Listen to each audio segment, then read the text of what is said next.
নমস্কাৰ টাইমিনৰ প্ৰতিগৰাকী দৰ্শকক মই জ্যোতি বৈশ্যই স্বাগতম জনাইছো এটা ডাঙৰ খবৰ লৈ অহাৰ চেষ্টা কৰিছো আন্তঃৰাষ্ট্ৰীয় পৰ্যায়তে খবৰক লৈ চৰ্চা চলিছে কিয়নো আমেৰিকাৰ ৰাষ্ট্ৰপতি ডোনাল্ড জে ট্ৰাম্পৰ তৰফৰ পৰা ভাৰতৰ বিৰুদ্ধে এটা বৃহৎ সিদ্ধান্ত গ্ৰহণ কৰা হৈছিল ভাৰতৰ ওপৰত 50% টেৰিফ আৰোপ কৰাৰ সিদ্ধান্ত লৈছে আমেৰিকাই আৰু ইয়াৰ পাছতে তিনি মহাশক্তি এতিয়া একত্ৰিত হৈছে চীন ভাৰত আৰু ৰাছিয়া একত্ৰিত হৈছে আমেৰিকাৰ বিৰুদ্ধে আৰু এই তিনি মহাশক্তিৰ ফলত কিদৰে আমেৰিকা আৰু ট্ৰাম্পৰ মাজত হাহাকাৰ লাগিছে তাৰ সবিশেষ তথ্য আপোনালোকৰ বাবে লৈ অহাৰ চেষ্টা কৰিছো আমি গ্ৰাফিক্সৰ সহায়ত আপোনালোকক জনাম আমেৰিকাৰ ভাৰত বিৰোধী সিদ্ধান্তৰ পাছতে ভাৰতৰ তৰফৰ পৰা আমেৰিকাৰ ৰাষ্ট্ৰপতি ডোনাল্ড জে ট্ৰাম্পক স্পষ্ট কৰি দিয়া হৈছে ভাৰতে নতুন বৈদেশিক নীতি গ্ৰহণ কৰিছে নতুন পদ্ধতি গ্ৰহণ কৰিছে আৰু এই বৈদেশিক নীতিয়ে আমেৰিকাৰ ওপৰত চাপৰ সৃষ্টি কৰিছে ভাৰত চীন আৰু ৰাছিয়া এই সম্পৰ্ক এই তিনি মহাশক্তিৰ মাজৰ সম্পৰ্ক ক্ৰমান্বয়ে শক্তিশালী হৈ পৰিছে ভাৰত আৰু ৰাছিয়াৰ সম্পৰ্ক পূৰ্বৰ পৰাই ভাল আছিল বিপদৰ সময়ত ৰাছিয়াই ভাৰতক সহায় কৰি আহিছে অপাৰেচন সিন্দুৰৰ সময়তো ৰাছিয়াৰ S-400ৰ সহায়তে পাকিস্তানক ভাৰতে প্ৰত্যুত্তৰ দিছিল কিন্তু ভাৰত আৰু চীনৰ সম্পৰ্ক বৰ বিশেষ ভাল নাছিল বিগত 4-5 বছৰ বেয়া হৈ পৰিছিল কিন্তু ট্ৰাম্পৰ সিদ্ধান্তৰ পাছতে ভাৰত চীন আৰু ৰাছিয়া এই তিনি মহাশক্তি এতিয়া একত্ৰিত হৈ পৰা পৰিলক্ষিত হৈছে ভাৰত আৰু চীনৰ সম্পৰ্ক উন্নীত হৈছে ইয়াৰ পিছৰটো গ্ৰাফিক্স লৈ অহাৰ চেষ্টা কৰিম চীনৰ বিদেশ মন্ত্ৰী ৱাং ইৰ হৈতে প্ৰধানমন্ত্ৰী নৰেন্দ্ৰ মোদীয়ে নতুন দিল্লীত বিশেষ বৈঠক কৰে এগৰাকী চীনৰ বৈদেশিক মন্ত্ৰী ৱাং ই ভাৰতলৈ আহিছিল এইকেইটা দিন তেওঁ ভাৰতত আছিল আৰু প্ৰধানমন্ত্ৰী নৰেন্দ্ৰ মোদীক তেওঁ সাক্ষাৎ কৰিছে মোদীক আমন্ত্ৰণ কৰিছে চীনৰ SCO বৈঠকলৈ ভাৰত আৰু চীনৰ মাজত কেইবাটাও বৃহৎ চুক্তি হোৱাৰ সম্ভাৱনা আছে যাক লৈ আমেৰিকাৰ ৰাষ্ট্ৰপতি ডোনাল্ড ট্ৰাম্প এতিয়া নিজৰ দেশতেই হেঁচাত পৰা আৰম্ভ হৈছে ভাৰত আৰু চীনৰ সম্পৰ্ক কিদৰে উন্নীতকৰণ কৰিব পৰা যায় কিদৰে ভাল কৰিব পৰা যায় তাক লৈ এই বৈঠকত আলোচনা কৰা হয় ৱাং ই আৰু প্ৰধানমন্ত্ৰী নৰেন্দ্ৰ মোদীৰ মাজত ইয়াৰ পাছৰ গ্ৰাফিক্স আমি আপোনালোকৰ বেলৈ অহাৰ চেষ্টা কৰিছো চাওক কিদৰে ভাৰত আৰু চীনৰ সম্পৰ্ক ভাল হৈছে S জয়শংকৰ আৰু অজিত ডোভালৰ হৈতেও বিদেশ মন্ত্ৰী S জয়শংকৰ আৰু ৰাষ্ট্ৰীয় নিৰাপত্তা উপদেষ্টা অজিত ডোভালৰ হৈতেও মিলিত হয় ৱাং ই হৈছে জিনপিঙৰ মূল মানুহ যিগৰাকী চীনৰ বিদেশ মন্ত্ৰী চীনৰ বিদেশ নীতিৰ ওপৰত আলোচনা কৰা হয় আৰু তাতোতকৈ ডাঙৰ কথা চীনে প্ৰথমবাৰৰ বাবে পোনপটীয়াকৈ ভাৰতৰ পক্ষত থিয় দিছে আৰু আমেৰিকাৰ বিৰুদ্ধে কথা কৈছে চীনে কৈছে আমেৰিকা আৰু ট্ৰাম্পে ভাৰতৰ ওপৰত ৰাছিয়াৰ তেল ক্ৰয় কৰাৰ বাবে যি 50% টেৰিফ আৰোপ কৰিছে সেয়া কেতিয়াও গ্ৰহণযোগ্য নহয় ভাৰতৰ পক্ষত থাকি চীনে আমেৰিকাৰ বিৰুদ্ধে মাত মাতিছে বিদেশ মন্ত্ৰী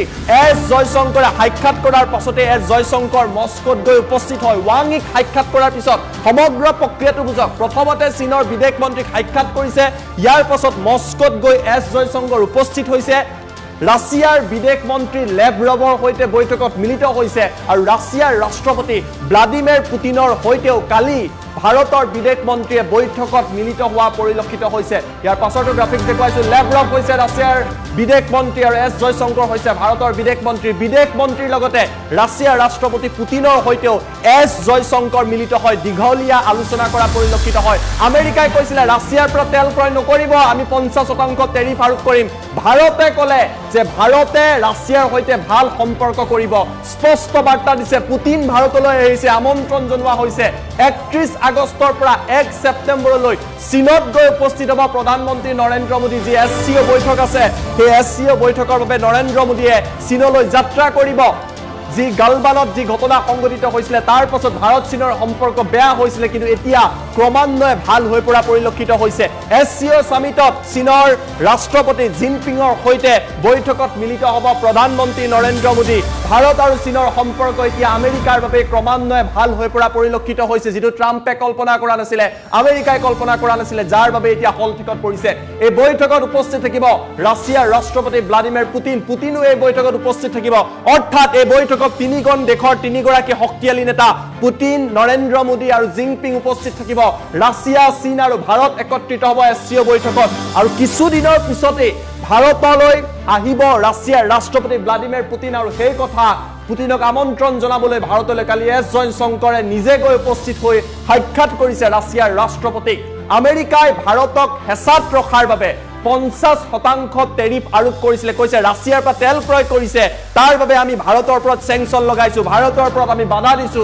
কিন্তু ভাৰতেও ইয়াৰ প্ৰত্যুত্তৰ দিয়া পৰিলক্ষিত হৈছে। আমেৰিকাই যি হেঁচা সেই হেঁচা মানি লোৱা নাই আৰু ইয়াৰ হেঁচাৰ প্ৰত্যুত্তৰত এফালে ডোনাল্ড ট্ৰাম্প আমেৰিকা নিজকে শক্তিশালী বুলি ভাবে, সময়ে সময়ে চিজ ফায়াৰৰ কথা ঘোষণা কৰে। এইগৰাকী ট্ৰাম্প অকলশৰীয়া হৈ পৰিছে আৰু তিনি মহাশক্তি কল্পনা কৰক। চীন বৰ্তমান সময়ত বিশ্বৰ দ্বিতীয় মহাশক্তি, আমেৰিকা যুক্তৰাষ্ট্ৰৰ পাছতেই চীন বৰ্তমান সময়ত আছে। ভাৰতে যদি চাই ভাৰতৰ যি অৰ্থনীতি সেয়া ক্ৰমান্বয়ে আগবাঢ়ি যোৱা পৰিলক্ষিত হৈছে। ৰাছিয়াৰ শক্তিৰ কথা নতুনকৈ কোৱাৰ প্ৰয়োজন নাই। এতিয়া তেওঁলোক এইদৰে একত্ৰিত হৈছে আৰু ট্ৰাম্পৰ এটা সিদ্ধান্তৰ পিছতে প্ৰেক্ষাপট সলনি হৈছে আৰু ভাৰত, চীন, ৰাছিয়া এইদৰে একত্ৰিত হৈছে, যাক লৈ আমেৰিকা যুক্তৰাষ্ট্ৰত আমেৰিকাৰ ৰাষ্ট্ৰপতি ডোনাল্ড ট্ৰাম্পৰ ওপৰত এতিয়া হেঁচা বৃদ্ধি পোৱা পৰিলক্ষিত হৈছে। অনস্ক্ৰীনে তথ্য আমি আপোনালোকৰ বাবে লৈ অহাৰ চেষ্টা কৰিছো। কিদৰে ভাৰত, চীন, ৰাছিয়া একত্ৰিত হোৱাৰ লগে লগে আমেৰিকাত হাহাকাৰ লাগিছে, ট্ৰাম্পৰ হাহাকাৰ লাগিছে, নিজকে বহুত শক্তিশালী হৈ কৈ থকা বুলি ট্ৰাম্প এতিয়া হলঠেকত পৰিছে। ট্ৰাম্পক সমালোচনা কৰিছে তেওঁৰ দেশৰে বিভিন্ন, তেওঁৰ দলৰে বিভিন্ন প্ৰাৰ্থীয়ে কৈছে যে ভাৰতৰ লগতে সিদ্ধান্ত ভুল হৈছে, যাৰ বাবে একত্ৰিত হৈ পৰা পৰিলক্ষিত হৈছে। আৰু আটাইতকৈ ডাঙৰ কথা, ৰাছিয়াৰ লগত ভাৰতৰ ভাল সম্পৰ্ক আছিলে, আটাইতকৈ ডাঙৰ কথাটো হৈছে ভাৰতৰ ভাল সম্পৰ্ক চীনৰ লগত গঢ়ি উঠিছে। চীনৰ পৰা ভাৰতে ৰেয়াৰ আৰ্থ মিনাৰেলৰ পৰা আৰম্ভ কৰি বিভিন্ন সামগ্ৰী আমদানি কৰিব, প্ৰেক্ষাপট সলনি হৈ যাব আৰু এই তিনি মহাশক্তি একত্ৰিত হোৱাৰ লগে লগে আমেৰিকাৰ ৰাষ্ট্ৰপতি ডোনাল্ড ট্ৰাম্পৰ সিদ্ধান্তবিলাকক লৈ এতিয়া প্ৰশ্ন উত্থাপিত হোৱা পৰিলক্ষিত হৈছে।